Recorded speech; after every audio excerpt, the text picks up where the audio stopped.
పరిస్థితి ఏంటంటే వాస్తవం ఒకటైతే మన మీడియా ఇక్కడ చెప్తున్నటువంటిది మరీ దారుణమైన అబద్ధాలు నడుస్తున్నాయి.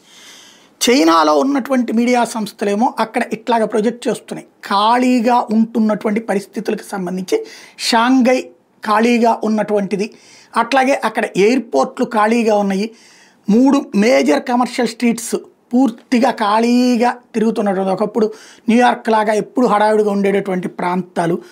అలాగే అక్కడ దాదాపుగా నెంబర్ ఆఫ్ ట్రక్స్ 40% డ్రాప్ అయిపోయినాయి, ఫ్రైట్ ట్రాన్స్పోర్ట్ ఆగిపోయింది, ఎకనామిక్ ఇండికేటర్ పడిపోయింది.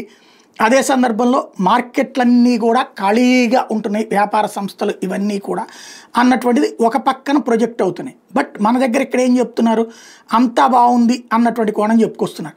టారిఫ్ ఫార్ ఇంపాక్ట్ అన్నది ఇక్కడ మన పత్రికలు ఏంటి, చైనా అద్భుతంగా ఉంది, దాని పేరేంటి, అమెరికానే కంగారు పడిపోతుంది, వణికిపోతుంది, చైనా కొట్టిన దెబ్బతో షాక్ అయిపోయాడు అన్నటువంటి రూట్లోనే తీసుకొస్తున్నటువంటి పరిస్థితి. వాస్తవంగా చైనాకి సంబంధించినటువంటి అతిపెద్దదైనటువంటి సంక్షోభం అయితే భారీగా కనబడుతోంది. ఒకప్పుడు అద్భుతంగా కనిపించినటువంటి చైనాకి ఇప్పుడు అమెరికాతో వెనక్కి తగ్గక తప్పనటువంటి పరిస్థితి అయితే స్పష్టంగా కనబడుతోంది. మాటలు చెప్పినంత సులభం కాదు చేతలకు సంబంధించి అన్నటువంటి విషయం ఇక్కడ గుర్తుపెట్టుకోవాలి. ఒకసారి ఈ సందర్భంగా ఒక ఆడియో విందాం. About 60% of business owners won't make it through this year. Don't think I'm just being dramatic. Look at the situation since the start of the year, especially in rural areas. How many people still haven't gone out to work? In the past, 5 people could share 10 bowls of rice and they were all full. Now it's like turning 10 bowls into just 2. And some people won't even get to eat. Look at the big shopping malls on the streets. How many are doing well? Future consumption will continue to decline. Most families won't spend money on anything except essentials.